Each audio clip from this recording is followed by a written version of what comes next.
Baik, saya lanjutkan ya. Nah, di sini tadi sampai behavior.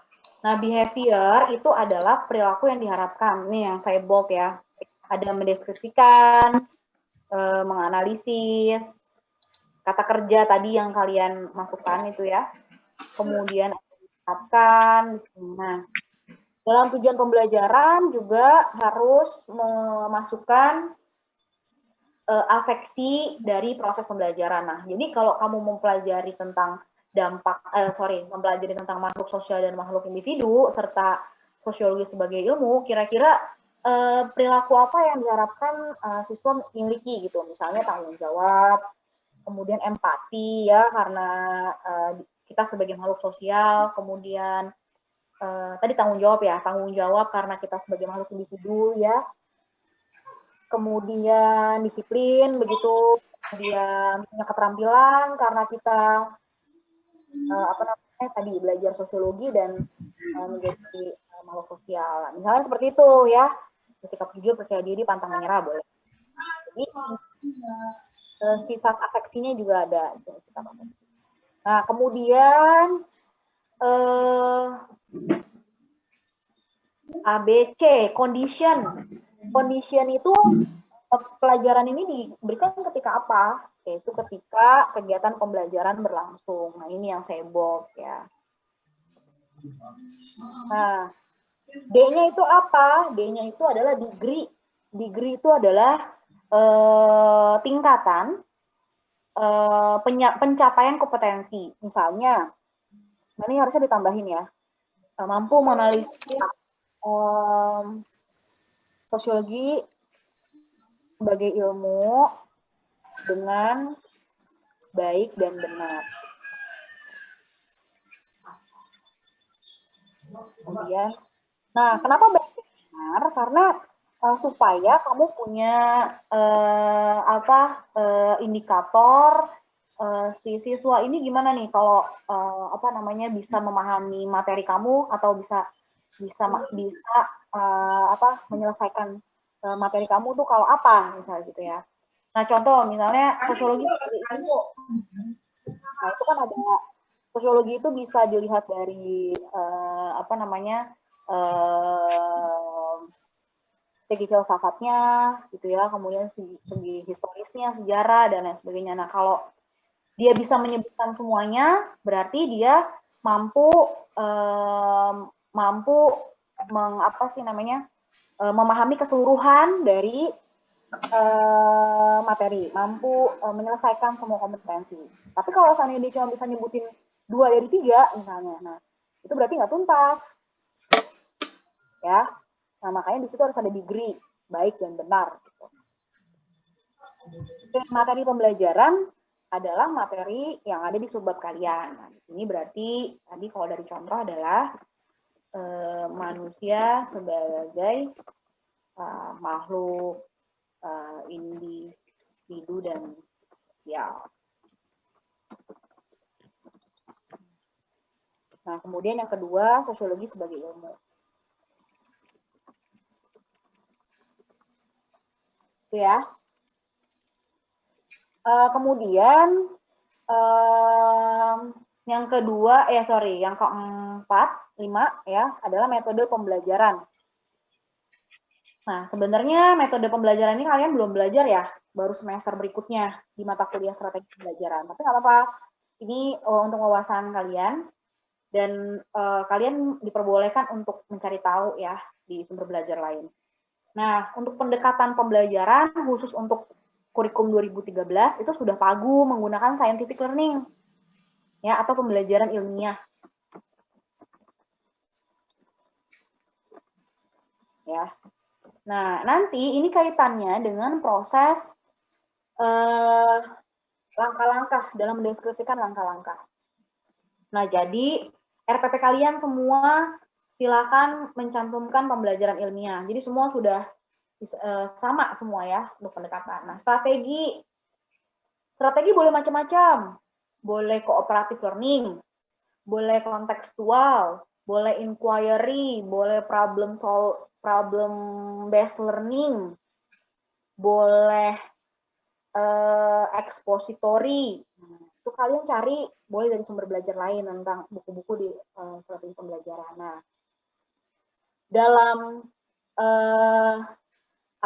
RPP ini, kalau misalnya nanti ada yang mungkin berniat untuk membuat RPP menggunakan strategi yang kooperatif dan kontekstual, saya jelaskan ya. Kooperatif itu adalah pembelajaran yang berbasis pada kelompok ya, kooperatif. Nah, jadi langkah-langkah pembelajaran kalian nanti merencanakan kalau ada kalau ada pembentukan kelompok. Nah, berarti yang cocok adalah menggunakan cooperative learning.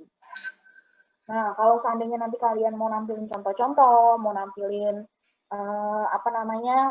tentang deskripsi pengalaman siswa, nah boleh deh pakai kontekstual juga, kontekstual learning. Karena kontekstual learning adalah strategi pembelajaran yang menekankan pada pengalaman siswa dan fakta-fakta yang terjadi saat itu. Gitu. Jadi namanya juga kontekstual kan. Nah berarti apa yang dijelaskan kalian di kelas itu harus sesuai dengan kehidupan sehari-hari, pengalaman siswa gitu ya.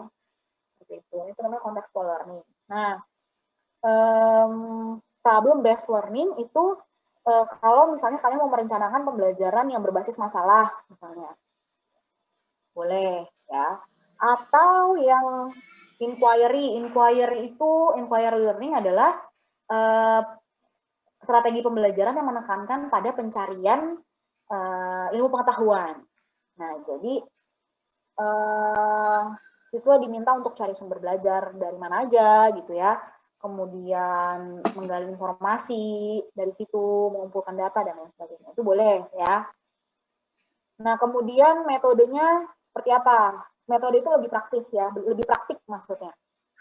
Lebih teknis. Nah, jadi metodenya itu untuk menerapkan kooperatif misalnya apa? Ada ceramah, diskusi, tanya jawab, analisis kasus, dan penugasan. Oke. Kita lanjut ke kegiatan pembelajaran. Nah, kegiatan pembelajaran itu ada 5 tabel, judul tabel ya. Nomor, langkah-langkah, kegiatan, keterampilan 4K atau 4C yang kemarin kita sudah pelajari ya, dan alokasi waktu. Nah, 4C itu apa kemarin? Communication. Apa aja 4C? Komunikasi, Bu. Ya, komunikasi, Critical thinking, collaboration, nah, sama critical thinking. Ya, betul. Communication, critical thinking, collaboration, dan creativity. Ya. Nah, 4 C itu harus ada. 4C itu harus ada ya dalam RPP kamu. Dan harus ada kegiatan literasi. Literasi itu mencari referensi, baca, gitu ya. Nah, kemudian ada penguatan karakter dan pembelajaran HOTS. Nah, coba ya kita lihat. Nah, langkah-langkah dalam perencanaan pembelajaran itu ada 3. Pertama, kegiatan awal, kegiatan inti, dan kegiatan penutup. Ya, sekarang kita mulai dari kegiatan awal dulu ya. Nah, kalian harus dalam membuat RPP ini kalian harus membayangkan kalau kalian itu menjadi seorang guru.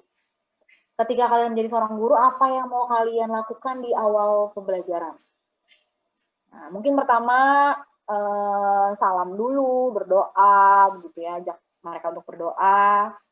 Kemudian mengecek kehadiran, melihat kesiapan siswa, kesiapan kelas, ada sampah atau enggak, bukunya udah siap atau belum, medianya udah siap atau belum, papan tulisnya udah bersih atau belum, gitu ya.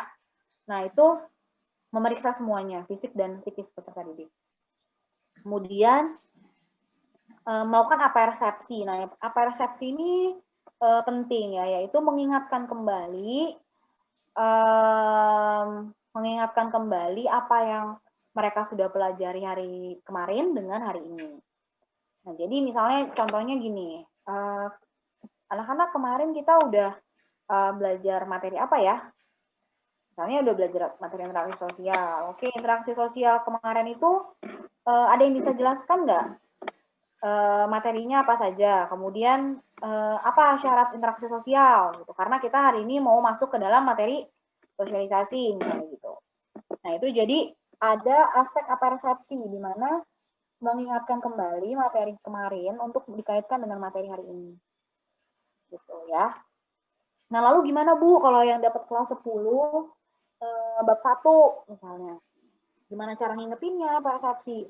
Loh, bisa aja ingatkan mereka untuk materi-materi ilmu sosial waktu IPS yang ada di SMP. Nah, kira-kira sosiologinya ada di materi apa nih waktu di SMP gitu. Ya, kemudian menjelaskan manfaat materi hari ini. Nah, menjelaskan tujuan pembelajaran. Jadi ini yang harus dijelaskan ya. Jadi banyak guru yang nggak menjelaskan ini waktu awal pembelajaran. Jadi dijelaskan dulu, anak-anak hari ini tujuan pembelajaran kita yang pertama, kalian semua harus mampu menganalisis manusia sebagai makhluk individu dan makhluk sosial. Kalian juga harus bisa menganalisis ya sosiologi sebagai sebuah ilmu, gitu. Contohnya. Nah, baru yang terakhir adalah menjelaskan mekanisme pelaksanaan pengalaman belajar sesuai dengan langkah-langkah pembelajaran. Nah, jadi itu sampai di situ untuk kegiatan awal. Nah, dari kegiatan awal ini ada aspek salah satu dari 4C, yaitu communication. Ya, dari mana? Kok ada communication? Ya, ketika kamu harus jabarin di sini. Ketika siswa mengeksplor kembali ingatannya tentang materi dalam pertemuan sebelumnya. Nah, pasti kan ada proses komunikasi tuh. Nanti siswa jawab ya, iya Bu, dulu saya belajar soal interaksi sosial, kemudian saya belajar permasalahan sosial waktu SMP. Itu kan ada proses komunikasi ya. Oke, lanjut ke kegiatan inti. Nah, setelah kegiatan awal kamu membayangkan diri kamu melakukan kegiatan inti. Kegiatan inti itu harus disesuaikan sama sintaks pembelajaran. Atau langkah-langkah pembelajaran itu harus memuat tadi scientific learning. Dari mana dilihatnya? Coba kalian lihat di bawah kolom kegiatan inti itu ada stimulation, pertanyaan atau identifikasi masalah, pengumpulan data dan pengolahan data, dan menarik kesimpulan. Nah, ini masuk ke dalam bentuk langkah-langkah seperti pembelajaran ilmiah. Nah, jadi nanti kalau kalian bayangin ngajar harus berdasarkan pada 5 tahapan itu. Nah, ketika habis selesai kegiatan awal, kita akan langsung kegiatan inti pada tahap stimulasi. Nah, apa yang mau kalian lakukan nih di tahap stimulasi?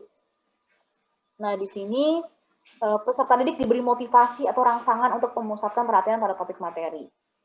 Nah, peserta didik mengamati foto atau video. Nah, stimulasi itu bisa dari foto, video, bisa lewat pertanyaan, ya, sebelum masuk ke materi.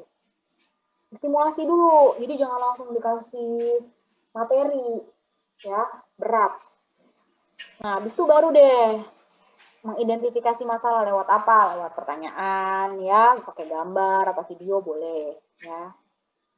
Nah, baru dia masuk ke dalam proses pengumpulan data dan pengolahan data. Nah, jadi guru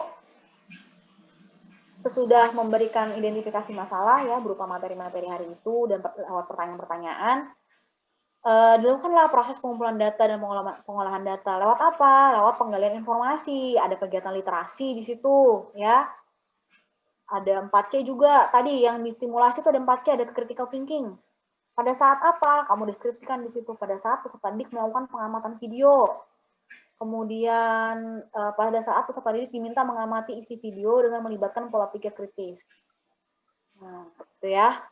Nah, di pengumpulan data juga ada bentuk 4C nih. Ada critical thinking sama collaboration. Critical thinking-nya di mana? Nah, ketika peserta didik melakukan diskusi terhadap tugas yang diberikan. Kan di situ ada debat ya, ada tanya, ada jawab, ada proses berpikir gitu ya. Nah, kemudian ada collaboration. Collaboration-nya dari mana? Karena mereka membuat kelompok kecil ya. Coba lihat langkah nomor 13. Nah, peserta ini melakukan diskusi kelompok dari hasil pengambilan informasi yang kemudian dibimbing oleh guru yang siap mengarahkan. Nah, jadi di sini ada proses collaboration, ada ketergantungan positif ya antara anggota kelompok satu dengan anggota kelompok yang lain.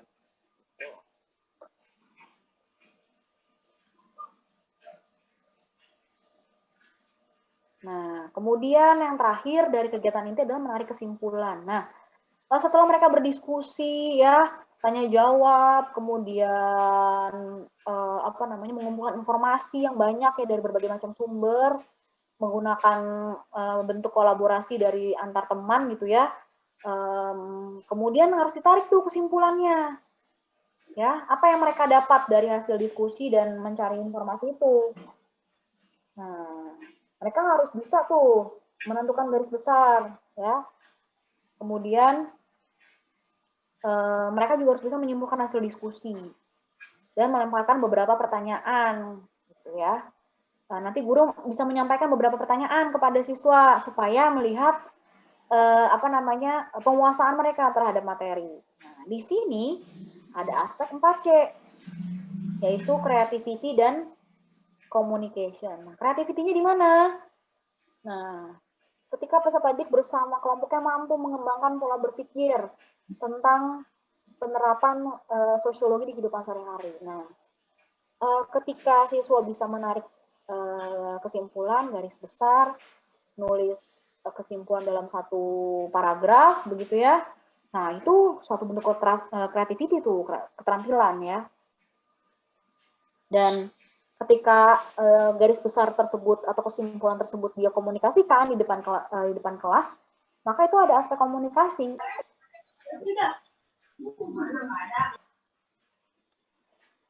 Nah, oke, lanjut ke penutup. Pada tahap penutup ini, kamu membayangkan ketika udah selesai nih ya proses semuanya, semua udah presentasi, udah semua udah mengemukakan pendapat, kira-kira mau melakukan apa nih? Yang pertama, peserta didik menyimpulkan materi yang dipelajari. Jadi materi yang dipelajari keseluruhan ya, bukan diskusi tadi. Jadi keseluruhan. Kita hari ini belajar apa aja sih? Gitu. Ya Bu, hari ini kita belajar manusia sebagai makhluk sosial dan individu, sama sosiologi sebagai ilmu. Oke. Kalau apa yang disebut manusia sebagai makhluk sosial, nanti ada yang jawab lagi. Jadi itu menyimpulkan. Kemudian peserta didik memberikan pendapat tentang manfaat yang didapatkan. Guru melakukan refleksi pembelajaran. Nah, ini penting, guru melakukan refleksi pembelajaran. Oke anak-anak, hari ini kita udah selesai ya proses pembelajaran.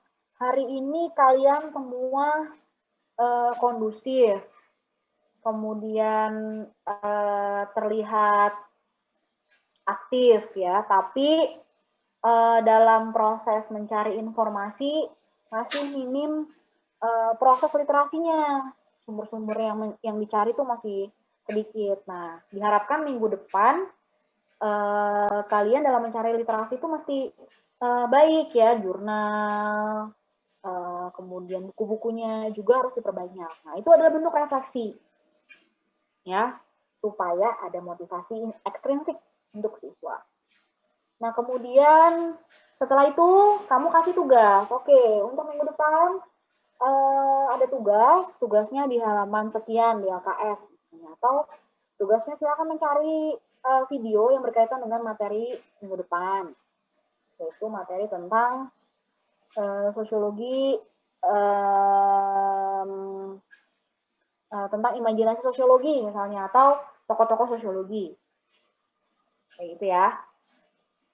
Dan terakhir menutup proses pembelajaran serta memberi salam. Nah, itu ya, habis deh, selesai kan? Nah, tapi tadi kita belum selesai nih untuk menuliskan RPP-nya. Ada alokasi waktu.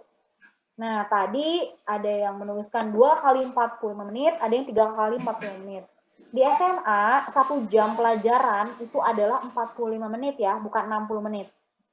Di SMA 1 jam pelajaran itu 45 menit. Jadi kalau yang dapat 3 kali 40 menit berarti berapa? 3 kali 45 berapa? 120.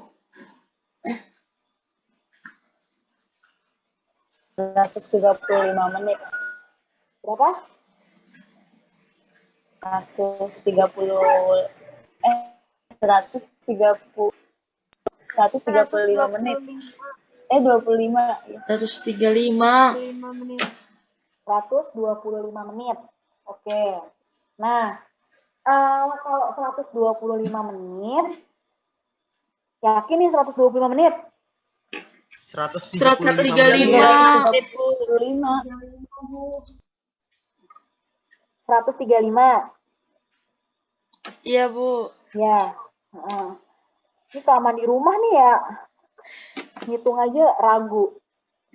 Oke, 135 menit. Nah, berarti 135 menit itu harus dipakai untuk melaksanakan kegiatan awal sampai penutup.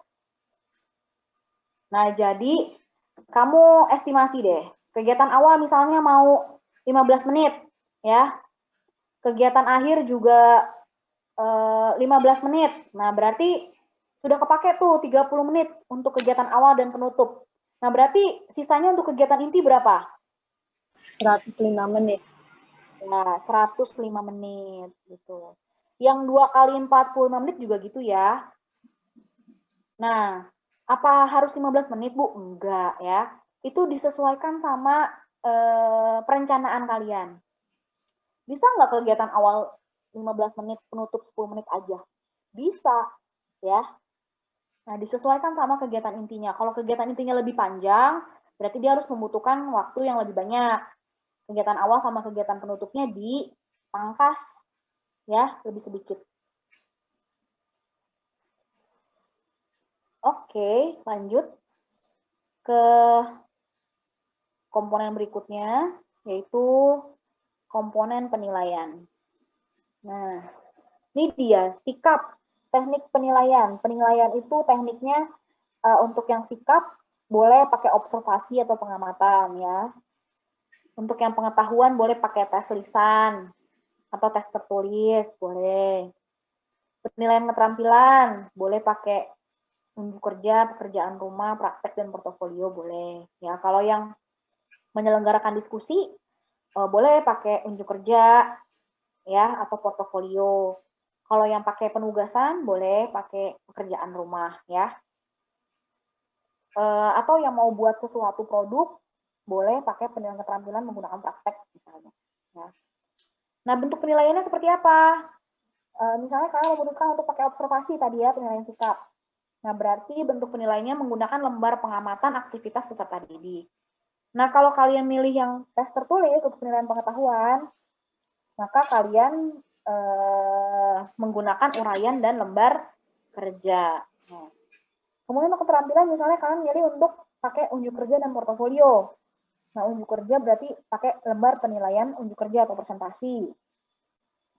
Nah, portofolio, pedoman penilaian portofolio. Ya. Oke. Remedial nggak usah ya, nggak usah dibikin ya. Komponen ketiga nggak usah dibikin. Komponen 4 juga nggak usah dibikin. Media atau alat dan sumber belajar. Nah, medianya mau pakai apa? Misalnya, ini kalau yang RPP lengkap, asumsinya kalian merencanakan pembelajaran di kelas, ya, bukan daring, ini di kelas. Nah, misalnya pakai lembar kerja kalau kalian ada presentasi tadi ya. Papan tulis, LCD, laptop gitu. Kemudian sumber belajarnya pakai buku apa aja, ya, itu dicantumin di situ sumbernya. Kalau pakai internet, linknya juga dicantumkan. Kalau pakai video, linknya juga dicantumkan, link YouTube-nya misalnya. Nah, udah deh. Kepala sekolahnya kamu tulis saya aja, guru mata pelajarannya kamu, misalnya. Ini saya tulis Amanda Dwi. NIM-nya berapa? Tuh ya. Gitu ya. Nah, kita ke RPP 1 halaman.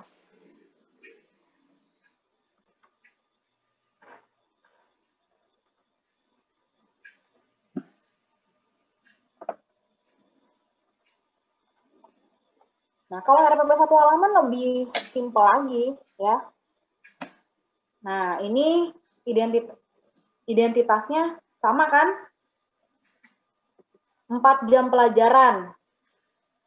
Nah, berarti kalau kalian tadi ada yang 2, ada yang 3. Nah, pertemuan keberapa?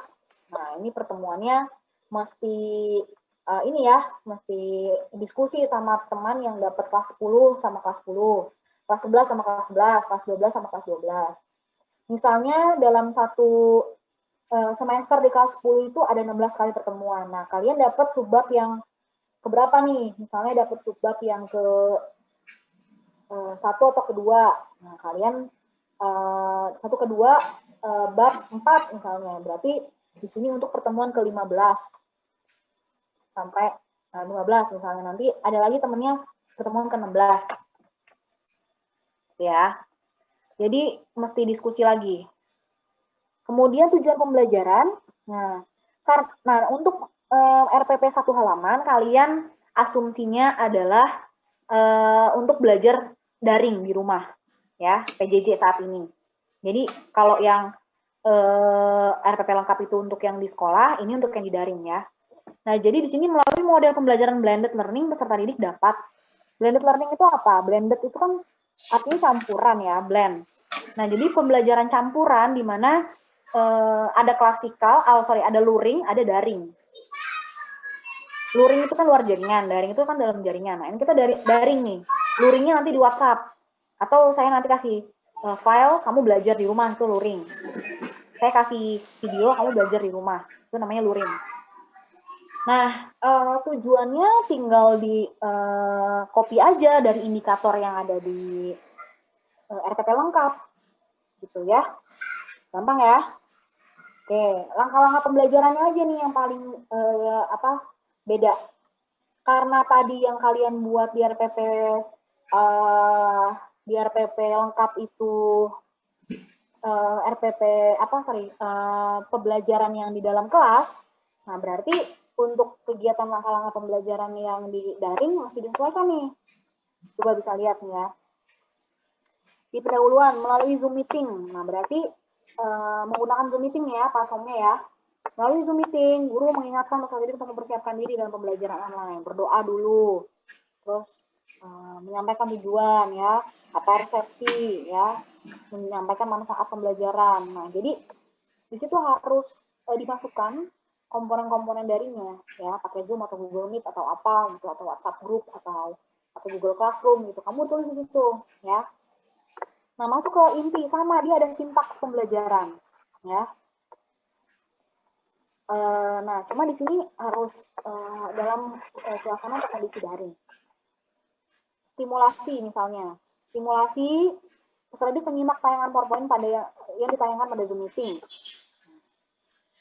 Problem statement-nya diberikan kesempatan bertanya via WA group atau Zoom meeting setelah menyimak tayangan video.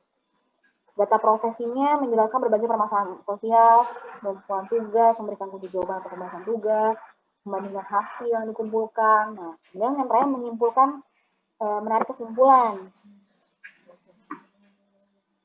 Nah, kemudian peserta didik menyimak penjelasan guru mengenai berbagai permasalahan sosial di masyarakat via video dalam WA group. Nah, baru penutup nih. Melalui WA group, Google Classroom, guru membimbing peserta didik untuk merefleksi proses dan materi pelajaran. Jadi ya. Nah, penilaiannya semua sama seperti yang ada di RPP lengkap. Udah selesai. Ya. Nah, jadi perbedaannya hanya pada langkah-langkahnya. Ya, gitu ya. Nah, saya rasa ini gampang banget. Makanya saya bilang kemarin, ketika saya tanya mana yang lebih gampang antara yang lengkap sama yang sederhana, gitu ya. Ya tentu sederhana yang lebih gampang. Tapi kalau kalian bisa bikin yang versi lengkap, kalian bikin yang sederhana juga sambil merem bisa. Oke. Baik. Waktu kita masih ada 8 menit ya. Ada yang mau tanya?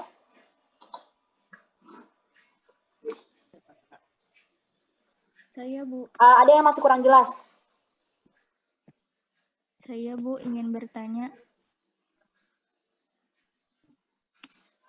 Iya, silakan. Irvi. Iya, Bu.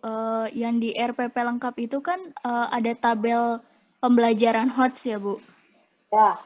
Kalau misalnya materi yang kita berikan itu HOTS itu bagaimana, Bu?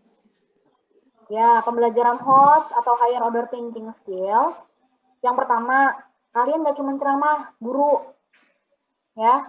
Yang kedua, kalau kalian sudah, sebenarnya gini, kalau kalian sudah meminta mereka untuk mencari informasi, sumber belajar, diskusi, pemecahan masalah, itu udah HOTS.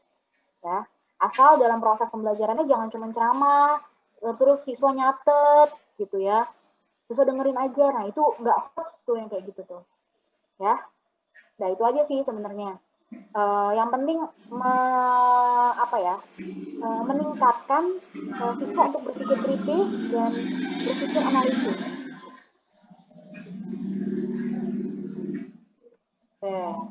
Yang lain? Minggu depan, insya Allah, sebenarnya minggu depan itu saya mau adakan dosen tamu ya. Dosen tamu, guru sosiologi beneran, kita hadirkan di kelas kita. Nanti kamu tanya, misalnya tanya apa aja ya tentang PJJ, tentang perencanaan pembelajaran, terus evaluasi yang dilakukan. Boleh tanya apapun, apa yang sih yang Ibu lakukan selama proses PJJ ini apa segala macam. Keluh kesahnya apa boleh ya. Nah, gimana cara bikin RPP-nya gitu boleh. Tapi minggu depan itu saya kebetulan dapat tugas, ada tugas ya. Nanti kita lihat ya, apakah kita nanti jadi ada dosen tamu atau nanti kita kuliah luring gitu. Ya. Tapi yang jelas tetap ada pertemuan minggu depan. Oke, kembali lagi ada yang mau tanya? Ada yang belum jelas, ada yang bingung?